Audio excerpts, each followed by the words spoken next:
Well, hi, everybody. I'm Bill Bateman, part of the team here at Refuse to be a Victim Personal Protection Training. And this is another episode of Survival Beyond the Bug Out Bag 2.0. Now, we have, as you see, gone video. I've come up with a nice Zoom background. I think is semi-appropriate, a little cold, a little crisp. Finally got up to 50 at our house, but we're in the Medford White City area of Southern Oregon, and we're just shaking off winter, or trying to. And we are located at 6800 Kershaw. If you happen to be so inclined to come and visit us, we've got links on the login for everything we're going to share today, including how to find us. So let's look at how we are equipped. We've talked about prepping. We talked about the importance of it. We've talked about the fact that the window to start prepping is closing. And I think that's something everybody has to realize. There are already empty spots on some of the shelves. It's important for you and your family to get active now. And taking a look at just small things. We're going to start small today. I heard a story that caught my attention. A gentleman, 79 years old, was going to go out and do a little skiing. He was up in the Montana area, and when he parked his car and headed for the ski runs, you have to wonder what he had in his pocket. Now, when I go out to do a special activity, I do a quick check and make sure I've got the things I think I'm going to need, and as of late, the things I might need, the things that are going to be important. Let's look at how this gentleman's day turned out for him. The Flathead County Sheriff's Office says on Monday they got a call reporting that a 79-year-old skier went missing, who had last been seen on Emmons Run in the Black Ski area. Flathead Search and Rescue and Two Bear Air tried to fly over the area but had to turn back due to poor visibility. Ground search efforts continued until 1 a.m. when the team paused until daybreak. At about 3 p.m. on Tuesday, Two Bear Air spotted the skier on the ground, calling out for help. After saving the skier, they learned that he'd gone off trail and had become disoriented. He survived the night by spending the night in a tree, using pine branches for warmth and making a small fire to stay warm. And to update that story, that's from Two Bear Air, which is in the Montana area. This has been on the Today Show. There's been a lot of reporting about it. It turns out he didn't spend his night in a tree. He spent it in a tree well. Now, if you go off country in the back country at all, a tree well is an area protected by the branches in the trees. The snow falls. Snow does not fall as heavily around the base of the tree as it does away from the tree. This creates an actual well. Now, if you're a snowboarder or you're a skier, you should know about these. And if you don't go out until you do, because people die. You can actually be skiing along and boop, you go in head first. Now you're head first, you're off the trail, you're invisible because the snow is going to fall on top of you.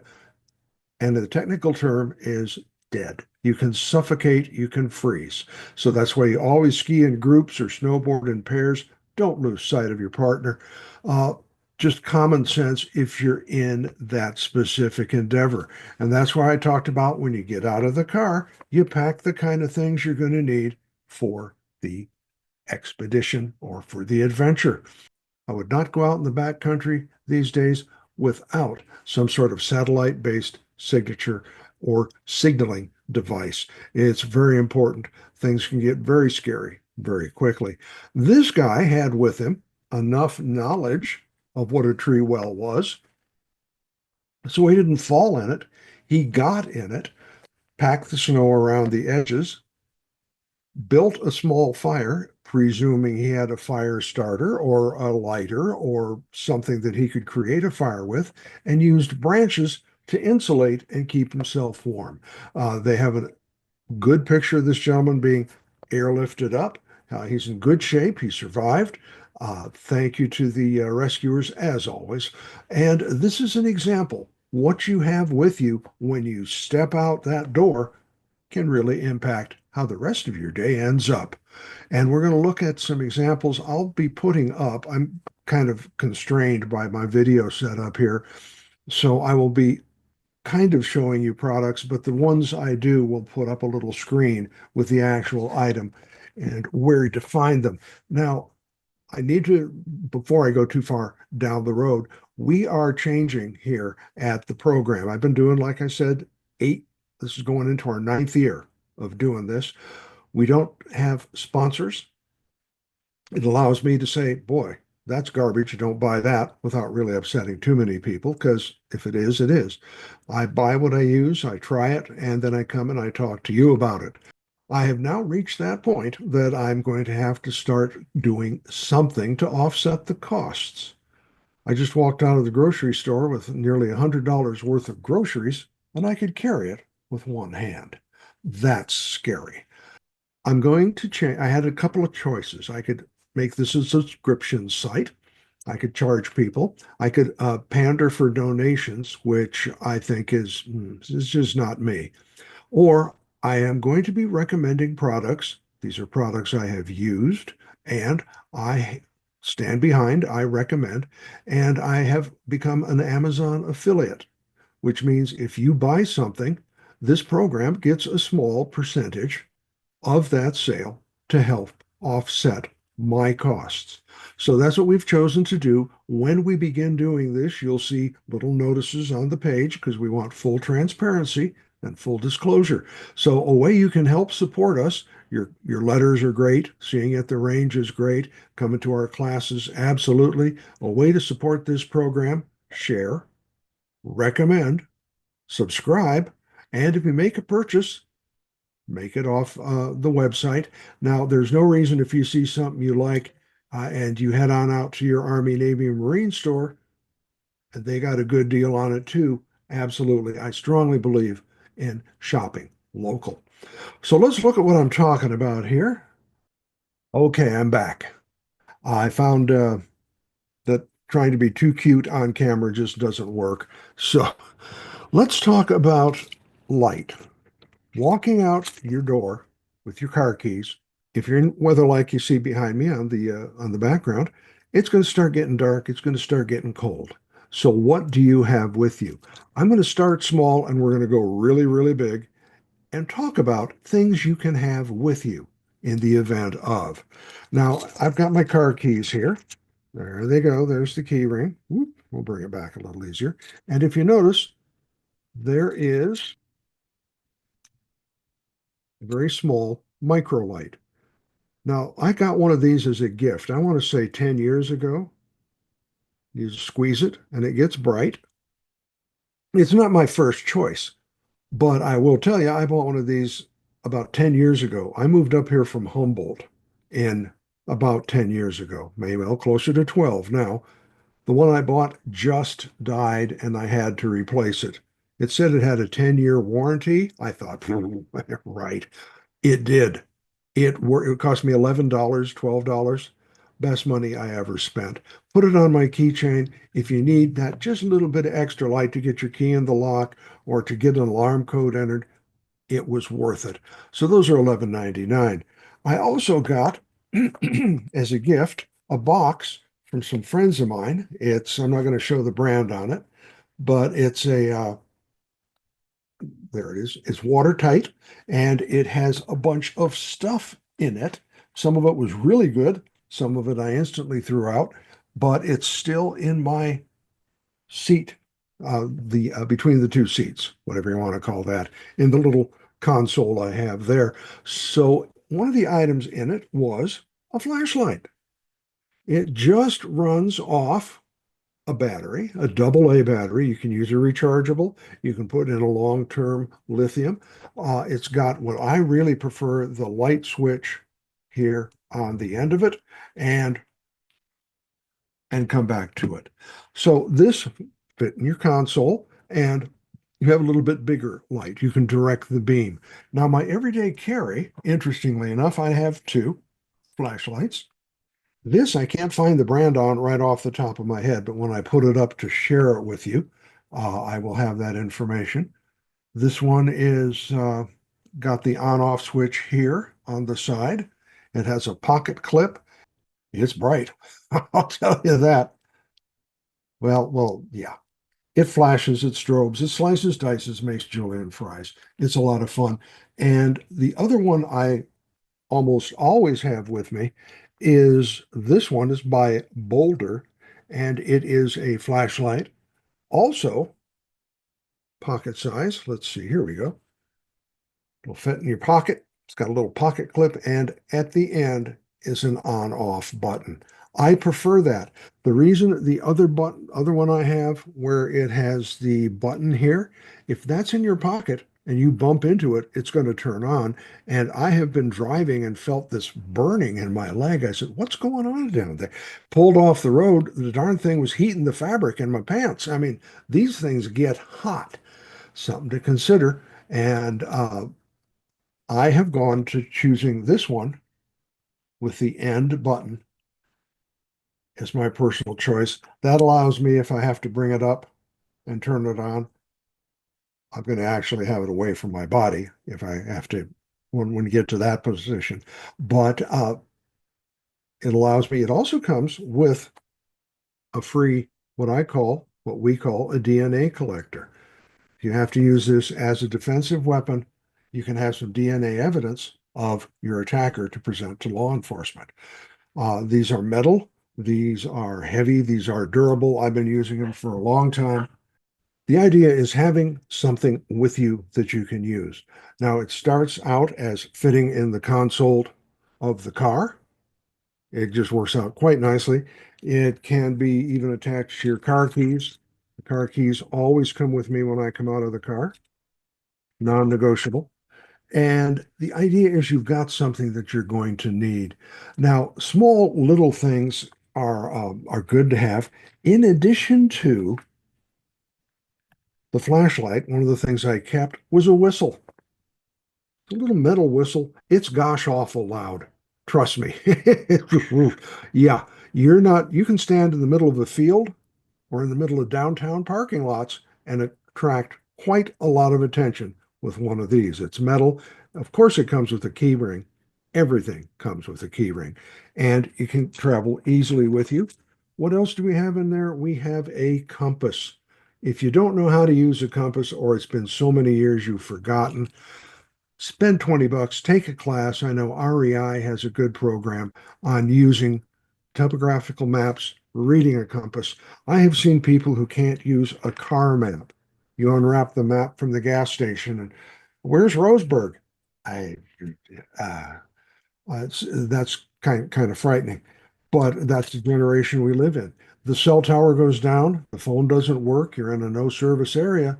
GPS is just a set of letters. One thing that was in the little magic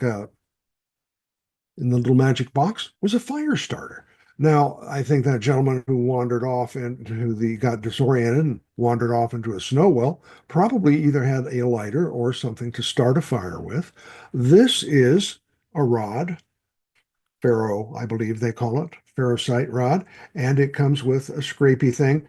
And for some reason, every one of these little scrapey things, I don't know if you can see it, has a measuring unit on it.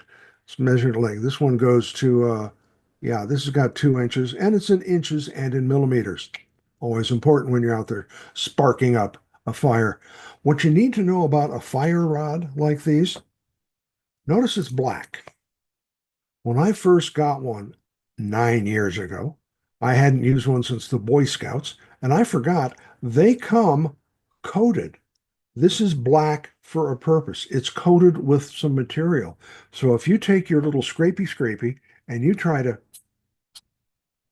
give it a good healthy scrape, I've been at this enough, you might get a little, but until you scrape off the paint, you get nothing.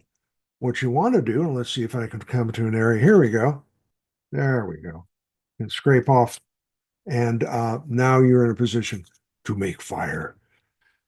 When we're looking at lights again, top of the food chain is this thing. It is like the old 6 cell D police lights. This thing is huge. It's a monster. It's heavy. It's got a lot of light. You can land an aircraft with this. Quite quite seriously. This thing goes up to like a gazillion candle power. It's almost a lightsaber. It's incredible. The good thing about this, and it is rechargeable, it does not have batteries inside. You recharge it by sliding a little port, plugging it in to a power source, usually a USB type power source, which works for a power generator, or put it in your car while you're driving, keep it topped off. This thing also has the ability, if the head of the light gets damaged, if for some reason the light's ruined, you can't use it, you don't have to throw it out. All of the power that's stored in the handle can be used by sliding down, and there's a little power port in there. That means you can charge a cell phone, you can charge an emergency light, you can charge another item, another flashlight, you can charge any number of things by using the handle. So it gives dual ability to this. So whether you're looking at flashlights, which I think are vital, especially now coming out of the winter and days are getting longer, it's not so much, but all winter long, I had at least one flashlight with me. And in my bug out bag, one is none and two is one. It's an old saying, you're going to lose it. You can't find it. Where'd it go? Up, I know where another one is. We'll talk about how to organize your bug out bag at the next meeting. So looking at lights, there's all kinds to have. The point is, think small. What can you have in my little box, my little console box that I have? You can buy the boxes, and this is what we recommend. I don't recommend buying kits pre-made. I would show you where to find those boxes and make suggestions of what I might put in them. What you're going to put in them are going to be totally different. The trick is being prepared. And I mentioned at the top of the program, and I'm going to mention it again, the window is closing on getting prepared. You need to start looking at food that you can store now because it's already starting to get thin on some of the shelves. You need to look at medical supplies. Simple things like gauze. Learn how to roll bandages. Learn how to stop bleeding. All the things we've talked about. Tomorrow is not the day to begin. Today is the day to begin. There's just enough going on. If you've got your hat on and your eyes forward, you can see things are not going to change. Things are changing right now, and it is your responsibility to be your own first responder. It is my responsibility to be my own first responder. Until professional help gets there, absolutely. And I love our first responders. I am not in any way, shape, or form dogging them or throwing shade on them. I am saying that there is just not enough help to go around. Used to be 24 hours, 72 hours, your little backpack full of granola bars. Now, a month. You and your family need to be prepared for at least 1 month of self-sufficiency, food, water, medicine, defense, all of those things. So as a part of that, I am kicking off my bug out bag classes. Bug out bag without a plan is just a backpack you take for a walk. Bug out bags are the very, very first step. It's what you get to thinking about, where you start thinking, yeah, and it is a rabbit hole. It is a lot of work. A lot of people tell me, oh, wow, yeah, I've got my bug out bag. And they look over there. There it is. Lovely, isn't it? What's in it? What do you mean? Is it a winter bag or a summer bag? Huh? What's in the car to support it? We need to plan. And that's what I want to talk about at these courses I'm offering. I'm going to be sharing them. We have, and I talked about this last time, building a bug out bag in case you have to leave your home, about staying at home in case you bunk in and have to hunker down in an emergency. On the road, if you're in the car and something happens, what are you going to do at work? A work situation, especially if you're younger and you have children, your spouse is at one site. I know most of my friends, when I was in that situation, both partners worked. Sometimes one stayed at home, one didn't. But very often today with the economy, Folks are both working. And if you have little ones, they're at daycare or childcare or school. And now something happens, an earthquake, a fire, an insurrection, whatever it's going to be, you've got three very valuable parts of your family in three different spots. You need to rehearse it. You need to think about it today. What are you going to do if I work at this location, you work at that location, the school's over here? What's the quickest way, especially if there's disruptions, to get from point A to point B? If you're old enough to drive, it should be in your car. Have a charged cell phone, a cell phone charger. Information. What's my insurance number? How do I reach my mom and dad? Where's my meeting point? Have a code word.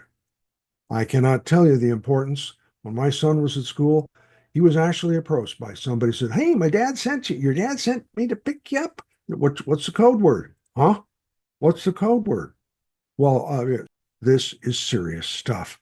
So when you have young ones, let's talk about how to prepare them. Make them a part of the discussion, make them a part of the solution. Everybody gets to carry something. It makes you feel engaged. So those are the type of things we're going to be talking about in the classes. I'm going to start offering those almost immediately.